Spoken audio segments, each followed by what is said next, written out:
श्री साई सच्चरितमानस अध्याय 28वां। इस अध्याय के पाठ का फल है सपने में साई के दर्शन होंगे।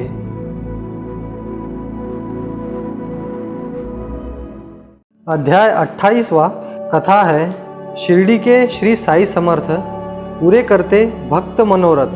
श्री साई जी कभी भक्तों को बातों बातों में राह दिखाते तो कभी सपने में जाकर भी अपने पास बुला लेते।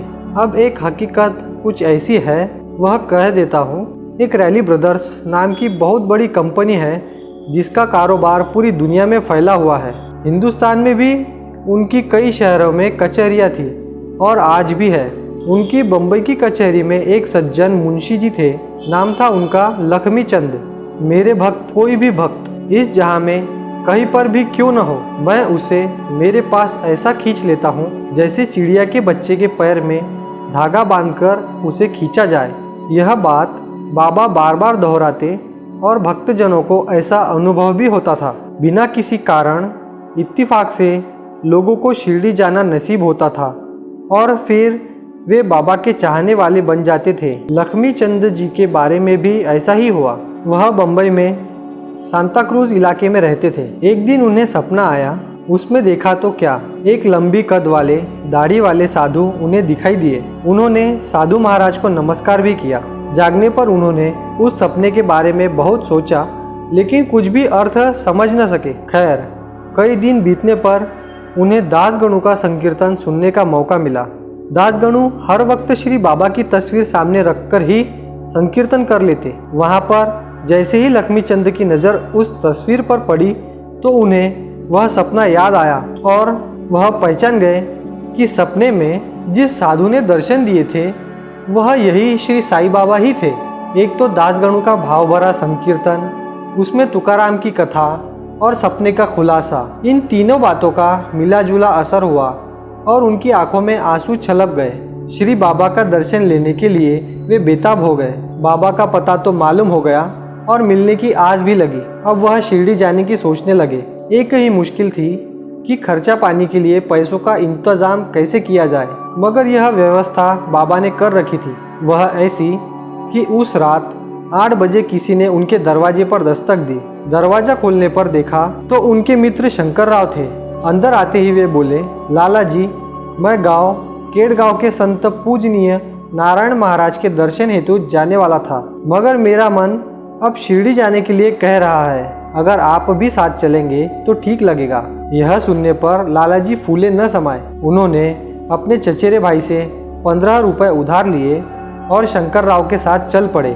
शंकर राव को भजन का शौक था, इसीलिए गाड़ी में भी वे भजन ही करते रहे। उस वक्त कोपरगांव तक उन्हें गाड़ी में शिरडी जाने वाले और भी भक्त मिले और बाबा की अनेक कथाएं सुनकर वे भक्ति भाव से आनंदित हो गए। कोपरगांव स्टेशन उतरने पर उन्होंने अमरूद लेने की सोची, क्योंकि उन्होंने सुना था कि बाबा को अमरूद बहुत पसंद है। लेकिन फिर सफ़र में वह यह बात भूल गए। जब उन्हें याद आया तो वह पछता गए, क्योंकि अब अमरूद मिलना नामुमकिन ही था।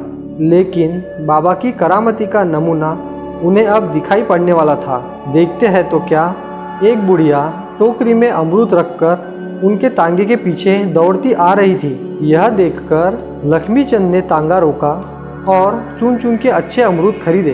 तब वह बुढ़िया उनके बचे हुए अमरूद भी देते हुए बोली, आप बाबा से मिलने जा रहे हैं तो यह अमरूद मेरी तरफ से उन्हें दे देना।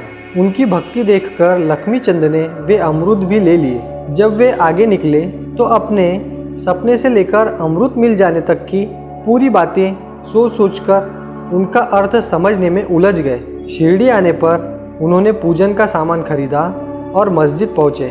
वहाँ बाबा को देखा तो लक्ष्मी चंद सफ़र की सारी तकलीफ़ें भूल गए। फिर दोनों ने बाबा का पूजन किया और हाथ जोड़कर वहीं चरणों के पास बैठ गए। तब साईं बाबा बोले, साले, रास्ते में भजन भी किया और मुसाफिरों से मेरे बारे में पूछताछ भी की। लोगों से क्या पूछना, खुद आके अपनी आंखों से देखो और जानो। ठीक है, कोई बात नहीं। अच्छा, एक बात बता दे, दूसरे से उधार पैसे मांगकर यहाँ आने की इतनी क्या जल्दी थी? खैर, अब आ ही गया तो मुझे देखकर तेरा जी भर गया ना। इन बातों को सुनकर लक्ष्मी चंद के तो होश उड़ गए।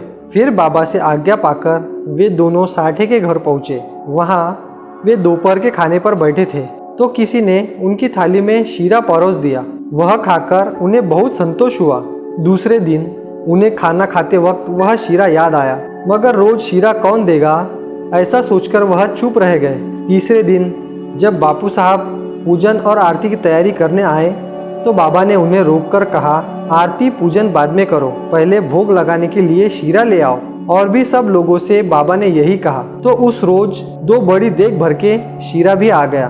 उस दिन लक्ष्मी चंद को भूख भी जोरों की लगी थी और उनकी कमर तथा पीठ में दर्द भी था। बाबा ने उनसे कहा, भूख भी लगी है और कमर तथा पीठ में दर्द भी है, उस पर शीरा भी है, चलो आरती हो जाए। इन शब्दों को सुन के लक्ष्मी चंद हैरान रह गए। बाद में आरती होने पर सबको पेट भर शीरा मिला। श्री बाबा ने इस प्रकार उनके हेतु पूरे किए। उसी रात लक्ष्मी चंद दफ्तर में जहां बाबा सोते थे वहां पर गए थे। तब बाबा खांसी की तकलीफ से बहुत परेशान थे। यह देख के लक्ष्मी चंद ने मन में सोचा कि बाबा को किसी की नज़र लग जाने से ही तकलीफ होगी। दूसरे दिन मस्जिद में जब वे दर्शन के लिए गए तो बाबा माधवराव से बोले, श्याम्या, मुझे ज़रूर किसी की बुरी नज़र लगी है, इसीलिए मैं कल खांसी से परेशान हो चुका। यह सुनकर तो लक्ष्मीचंद अब अच्छी तरह से जान गए कि बाबा उनके दिल की हर बात जानते हैं। उन्होंने बाबा से चरण स्पर्श के बाद जाने के लिए हुक्म मांगा और उनसे कृपा के लिए विनती की। बाबा ने उन्हें उदी प्रसाद देके जाने का हुक्म दे दिया। तब से जीवन भर लक्ष्मीचंद बाबा के भक्त बन चुके और जितनी हो सकी बाबा की सेवा करते रहे। ओम साई राम। इसके आगे की कथा है, सपने में साई जाते भक्तों को बुलाकर लाते। बुरहानपुर गांव में चिड़ीबाई नाम की एक औरत रहती थी। उसने कभी शिरडी देखी न थी और न ही बाबा का नाम तक सुना था। एक रात सपने में बाबा ने उसे दर्शन दिया और खाने के लिए खिचड़ी मांगी। जाग जाने पर वह चौंक गई। उसे सपने के कुछ भी मतलब समझ में न आने से उसने घर के सभी लोगों को वह सपना बताया। उसका पति उसी गाँव में डाक विभाग में अफसर था।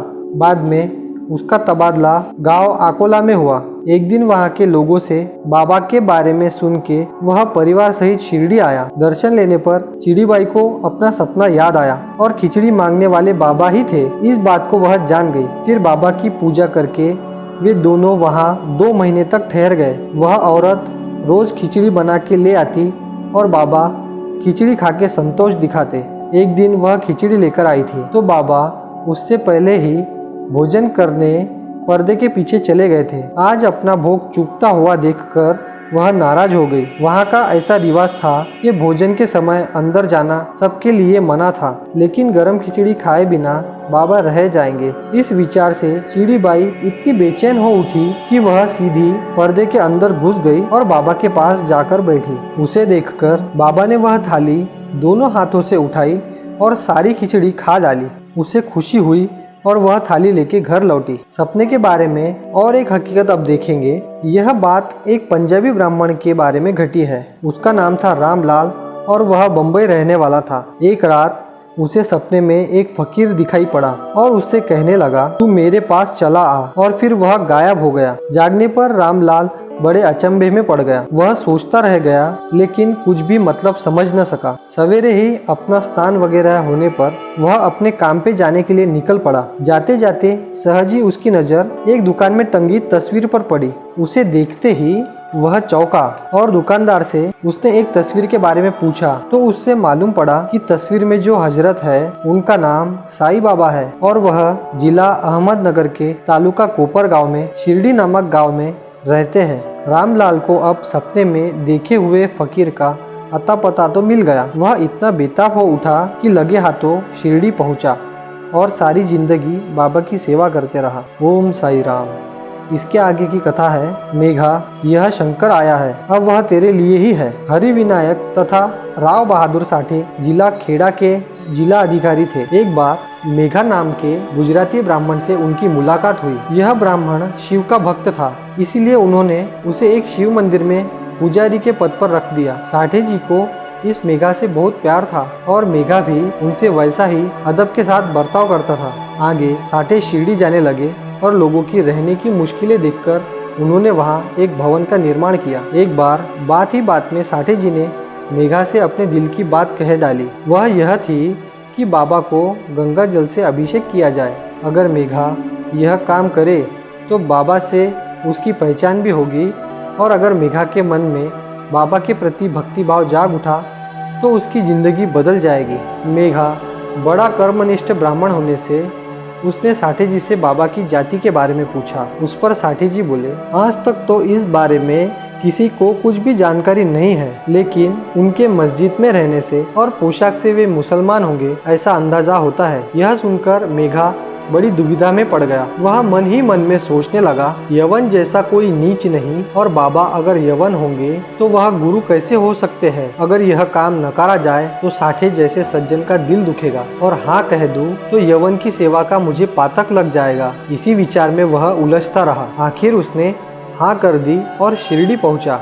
जैसे ही उसने मस्जिद के आंगन में कदम रखा तो बाबा की आंखें लाल हो गई और एक पत्थर उठाकर वह बरस पड़े। खबरदार, जो आगे कदम रखा, यह मुसलमान की जगह है और तू ऊंची जाति वाला ब्राह्मण है। अगर आगे आएगा तो तू नापाक बन जाएगा, इसीलिए वहाँ से ही पीछे लौट जा। इन बातों को कानों से सुनते ही मेघा डर गया। इस औलिया ने मेरे मन की बात जान ली, यह ख्याल आते ही वह वहीं रुक गया। लेकिन फिर भी वह शिरडी में रहकर बाबा की सेवा जैसी हो सके वैसी करने लगा। बाद में वह अपने घर लौट गया और बीमार हो गया, लेकिन उसका जी शिरडी में अटक गया था। जब बीमारी से थोड़ा ठीक हो गया तो वह फिर से शिरडी वापस आया। उस पे बाबा की भक्ति का ऐसा असर हुआ कि वह बाबा को शंकर ही मानता था और हमेशा साई शंकर ऐसा जय जयकार करता। शंकर के लिए बेल प्यारा होता है, इसीलिए 3 मील दूर जाकर रोज बेल के पत्ते लाता और उन्हीं से बाबा का पूजन करता। वह सबसे पहले उठकर गांव के सभी देवताओं का पूजन करता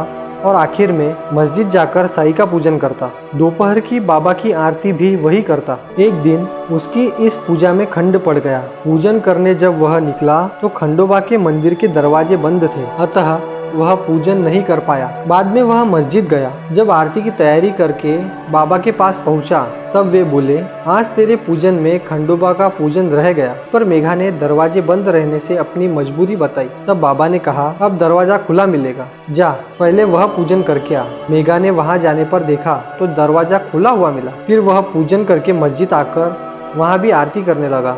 एक मकर संक्रमण पर मेघा ने ऐसा सोचा कि बाबा को गोदावरी के पानी से नहलाकर चंदन लगा दूं।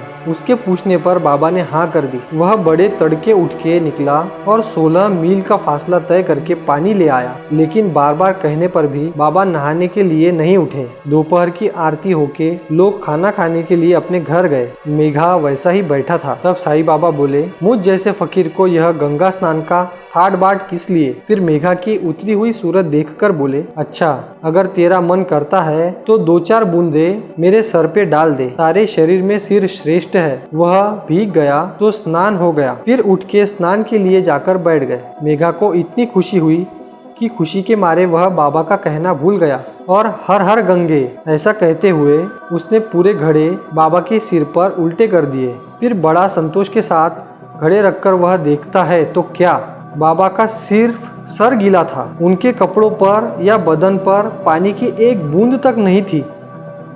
वह सूखे के सूखे ही थे। यह देखकर मारे अचरज के मेघा ने उनके चरणों में सर नवाया। मेघा के पास बाबा की बहुत बड़ी तस्वीर थी। वह उसे नाना साहब चांदोरकर से मिली थी। उसका वह हर रोज पूजन करता था। 1 साल बाद एक सुबह उसे बाबा ने सपने में आदेश दिया, मेघा त्रिशूल बना दे, और उस पे चावल उंडेल दिए और गायब हो गए। मेघा के जाग जाने पर देखता है तो उसके बिस्तर पर चावल बिखरे हुए थे। उसे ताज्जुब हुआ। वह अपने नित्य कर्मों के बाद मस्जिद गया और बाबा से सारी बात कह डाली। बाबा ने उसे जो कहा उसके मुताबिक घर जाकर उसने तस्वीर के पास ही लाल रंग से एक त्रिशूल खींचा। दूसरे ही दिन एक रामदासी भक्त बाबा से मिलने के लिए आया तो उसने बाबा को एक शिवलिंग अर्पण किया। उस वक्त मेघा भी वहां आया। उसे देखते ही बाबा बोले, मेघा अरे देख तो, यह शंकर आ गया है, ले अब तू ही इसे संभाल। वह लिंग देखकर मेघा बेहद खुश हुआ। वह लिंग लेकर घर लौटा। ठीक उसी समय काका साहब दीक्षित नाम जप कर रहे थे। उनकी बंद आंखों के सामने शिवलिंग दिखाई देने लगा। वह यह सोचने लगे कि आज यह शिवलिंग दर्शन क्यों हो गया। ठीक तभी सामने से मेघा खुशी खुशी शिवलिंग लेके आ रहा था। आते ही वह काका से बोला, काका आज मुझे बाबा से शिवलिंग मिल गया है, देखो। तब जो शिवलिंग ध्यान में देखा, वहीं उसके हाथ में देखकर काका दंग रह गए। मेघा ने वही शिवलिंग बाबा की तस्वीर के पास रखकर उसका भी पूजन शुरू किया। इस प्रकार यहाँ पर श्री साई सच्चरितमानस ग्रंथ का 28वां अध्याय पूरा हुआ। ओम साई राम।